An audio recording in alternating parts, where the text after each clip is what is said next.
لہذا جب کوئی جناب فضہ سے سوال کرتا ہے، یہ بیوی کا مقام کہ شہزادی فضہ سے جب کس نے پوچھا؟ عبداللہ ابن مسعود مفسر قرآن ہے، بہت عظیم صحابی ہیں. ایک مرتبہ شہزادی فضہ باہر نکلی گھر سے، عبداللہ ابن مسعود موجود تھے. عبداللہ مسعود کہتے ہیں کہ اے فضہ، تمہیں تو جنت مبارک ہو، تم نے تو بڑی جنت کما لی. فضہ نے کہا کہ تم کون سی جنت کی بات کر رہے ہو؟ سوال کیا کہ بھائی آپ بیوی کی خادمہ ہیں، آپ حسن اور حسین کی خادمہ ہیں، اس خدمت کرنے کا جو ثواب ہے وہ جنت سے کوئی کم ہو سکتا ہے؟ قیامت میں تو آپ کی جنت پکی ہے، 100% آپ کے لیے جنت ہے. تو اس وقت جناب فضہ نے جواب دیا کہ اے عبداللہ، مجھے تعجب ہے کہ صحبت رسول میں بیٹھ کر بھی اب تک تمہاری معرفت اتنی ہی رہی. اللہ اکبر، صلوات بر محمد و آل محمد.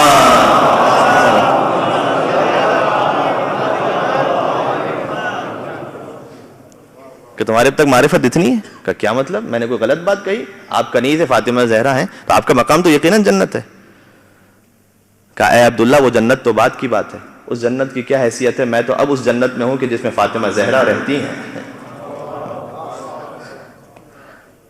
وَأَشَارَتْ إِلَى بَيْتِهَا، اور روایت کا جملہ یہ ہے کہ فضہ نے اس گھر کی جانب اشارہ کیا اور کہا عبداللہ یہ دیکھ رہے ہو، یہ کائنات کی سب سے بڑی جنت ہے جو ہے در فاطمہ زہرا، اور یہ وہ جنت ہے کہ جس پر کائنات کا رسول کھڑے ہو کر ادب سے سلام کرے. آپ نے ہمیشہ یہ روایت سنی ہے، ذرا اس میں یہ نقطہ بھی ملاحظہ فرمائیے گا. جب آیت تطہیر نازل ہوئی تھی تو حضور 6 ماہ تک مسلسل در فاطمہ زہرا پر کھڑے ہوتے تھے اور آ کر سلام کرتے تھے، السلام علیکم یا اہل بیت النبوہ و معدن الرسالہ، اے نبوت کے اہل بیت آپ پر سلام ہو. تو حضور کہیں سے آتے تھے نا، اپنے گھر سے آتے تھے، فاطمہ زہرا کے دروازے پر کھڑے ہوتے تھے اور سلام کرتے تھے. گویا حضور اصحاب کو سمجھانا چاہتے تھے، جہاں سے آ رہا ہوں انہیں اہل بیت نہ سمجھنا، جہاں جا رہا ہوں انہیں اہل بیت سمجھنا. اللہ اکبر، کاش میری بات پہنچ سکے. سلام تو وہاں پر بھی کر سکتا تھا، وہاں نہیں کر رہا، یہاں آ کر کھڑا ہوں فاطمہ زہرا کے در پر. پھر جب بیوی تشریف لاتی ہیں تو ہم نے ہمیشہ سنا ہے کہ حضور کھڑے ہو جاتے تھے. یہ ادھورا جملہ ہے، تاریخ میں عربی میں اس سے بڑھ کر ہے. وقام بہا نہیں ہے کہ بیوی کے لیے کھڑے ہو جاتے تھے، وقام الیہا. کیا فرق ہے اس میں؟ قام بہا یعنی کھڑے ہو جانا استقبال کے لیے، قام الیہا کھڑے ہونا، آگے بڑھنا، بیوی کو اپنے ساتھ لینا. واجلسھا فی مجلسہ، اور وہاں بٹھانا جہاں خود رسول اللہ بیٹھا کرتے تھے، وہاں بٹھاتے تھے. اللہ اکبر، کیا کچھ بیان کیا جائے کہ جس در کا اتنا احترام ہے. میں نے عرض کیا جو مومنین تشریف لائیں بعد میں ان سے گزارش کر دوں کہ فاطمہ زہرا کے شیعہ کا بہت بلند مقام ہے، لیکن شیعہ کون ہے اسے اپنے آپ سے سوال کیجئے گا. آج کی مجلس کا پیغام یہ ہو گیا. اور دوسرا یہ کہ جیسے ہی وفات رسول ہوئی تھی تو حضرت بلال مدینہ چھوڑ کر چلے گئے تھے. کہ اس لیے کہ مجھے رسول اللہ نے مؤذن مقرر کیا تھا، اب کسی اور کے حکم پر میں اذان نہیں دے سکتا. عہد شرعی، قسم شرعی اپنے اوپر واجب کر لیا کہ اب میں اذان نہیں دوں گا. مدینہ چھوڑ کر شام چلے گئے تھے. بلال محب اہل بیت ہیں، لیکن بہرحال وہاں چھوڑ کر چلے گئے تاکہ اگر کوئی مجھے اذان دینے کے لیے کہے تو میں مجبور نہ ہو جاؤں. گویا احتجاج کرتے ہوئے چلے گئے تھے. جب شام پہنچے تو ایک مرتبہ روایت میں کہ آرام کر رہے تھے کہ خواب میں رسول اللہ کو دیکھا اور کہا کہ اے بلال، سب نے میرے اہل بیت کو چھوڑ دیا تو کیا تم نے بھی میری فاطمہ زہرا کو چھوڑ دیا؟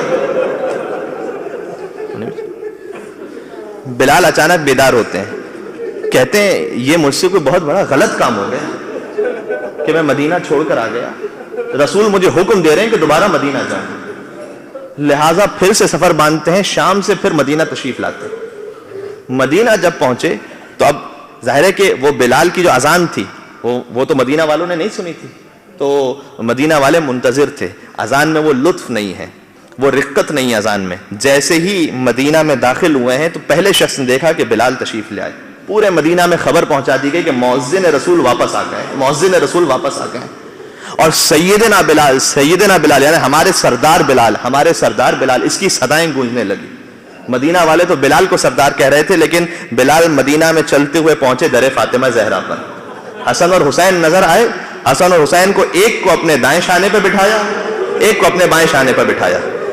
تو کسی نے کہا کہ اے بلال آپ تو خود سردار اور مؤذن رسول ہیں، یہ آپ نے کیا کر دیا؟ کہا تعجب ہے مدینہ والوں، اتنا جلدی تم نے عہد رسول کو بھلا دیا. خدا کی قسم میں نے خود ان آنکھوں سے دیکھا ہے کہ رسول اللہ حسن اور حسین کو اپنے شانے میں بٹھایا.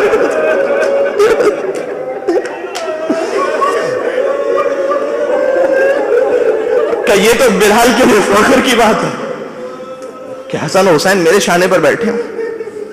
شہزادی فضہ باہر آتی ہیں اور آ کر کہا کہ جملہ سن سکیں گے؟ کہنے کو سادہ سا جملہ ہے لیکن حقیقت تک پہنچ جائیں تو بہت بڑا جملہ ہے. کہا اے بلال تجھے مبارک ہو، رسول کی بیٹی فاطمہ زہرا نے تجھے سلام کہلوایا. محرم کے عشرہ اولا میں آپ نے سنا ہے نا کہ زینب کبریٰ نے حبیب ابن مظاہر کو سلام کہلوایا. تو کربلا کی خاک اپنے سر پر ڈال کر کہا تھا کہ کہاں حبیب جیسا غلام، کہاں زینب کبریٰ جیسی وہ بی بی کے جو بنت رسول ہے. میں کہوں گا اے بلال آپ کو زینب نے نہیں، آپ کو تو فاطمہ زہرا نے سلام کہا. بنت رسول نے مجھے سلام کہلوایا؟ بنت رسول نے کہا آپ کو بنت رسول نے سلام کہلوایا ہے اور یہ کہا ہے آپ سے کہ اے بلال ایک مرتبہ پھر سے ویسے ہی لہجے میں اذان دے دیجیے گا. اذان پھر دے دیجیے گا. کہ جاؤ جا کر بی بی سے کہو کہ میں قسم شرعی کھا چکا ہوں کہ اب میں اذان نہیں دوں گا. ایک مرتبہ فضہ واپس تشریف لاتی ہیں اور کہتی ہیں کہ اے بلال بی بی یہ کہہ رہی ہیں کہ کیا ہمارے کہنے سے بھی تم پھر اذان نہیں دو گے کہ جو بضعت الرسول ہے؟ ارے میری نظر، میری قسم، میرے عہد کی کیا حیثیت ہے اگر رسول اللہ مجھے حکم دے دیں؟ اور اگر رسول اللہ مجھے حکم دے دیں تو رسول تو اس وقت نہیں ہے لیکن میں نے سنا ہے فاطمہ تو بضعۃ منی، فاطمہ میرا ٹکڑا ہے. رسول نے کہا تھا گویا اگر فاطمہ کچھ کہہ رہی ہیں تو رسول اللہ کچھ کہہ رہے ہیں. گویا رسول نے مجھے پھر حکم دیا اذان دینے کے لیے. کہا ٹھیک ہے، بنت رسول کا حکم آ گیا، میں جاؤں گا. گلدستہ اذان پر تشریف لے جاتے ہیں اور اذان دینا شروع کی. کہا اللہ اکبر. چونکہ روایات میں ہے کہ جب اذان بلند ہوتی تھی تو حضور اپنے حجرے سے نکل کر شہزادی فاطمہ زہرا کے گھر جایا کرتے تھے اور وہاں وضو فرمایا کرتے تھے اور وہاں سے پھر تشریف لے جایا کرتے تھے مسجد میں. اور ہمارے ہاں جیسے ہی بلال نے اللہ اکبر کی صدا بلند کی، ایک مرتبہ فاطمہ زہرا کی نگاہوں نے ڈھونڈنا شروع کیا اور صدا بلند ہوئی کہ بابا بلال اذان دے رہا ہے، بابا تم کہاں ہو بابا؟ بلال نے کہا اللہ اکبر. کہا بابا تم تو ہمارے گھر آیا کرتے تھے اور وضو کیا کرتے تھے، بابا آپ کی ابا کہاں ہے، آپ کا امامہ کہاں ہے؟ بلال نے کہا اشہد ان لا الہ الا اللہ. فاطمہ زہرا کی نگاہیں ڈھونڈ رہی تھیں، آنکھوں سے آنسو جاری تھے کہ ایک مرتبہ بلال نے کہا اشہد ان محمد رسول اللہ. فضہ گھر سے باہر نکلتی ہیں، کہتی ہیں اے بلال تجھے رسول اللہ کے حق کا واسطہ ہے کہ اذان روک دے، اس لیے کہ فاطمہ زہرا کو نشہ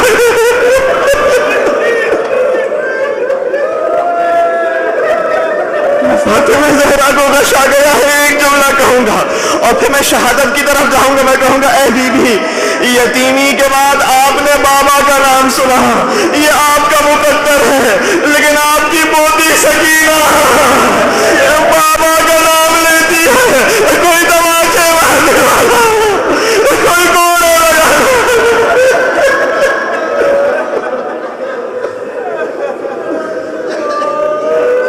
جزاکم اللہ. یہی حق ہے گریے کا، یہی حق ہے گریے کا.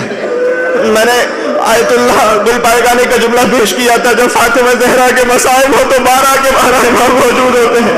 مجھے نہیں معلوم کہاں کس کے پاس مولا رضا تشریف فرما ہو، کہاں کس کے پاس مولا جعفر صادق بیٹھے ہو، کہاں کس کے پاس مولا امام زمان. ان کی نگاہیں آپ کی آنکھوں پر ہیں. کون ہماری دادی فاطمہ زہرا پر گریا کرتا ہے. برحمتك يا أرحم الراحمين وصلى الله على محمد وآله الطاهرين.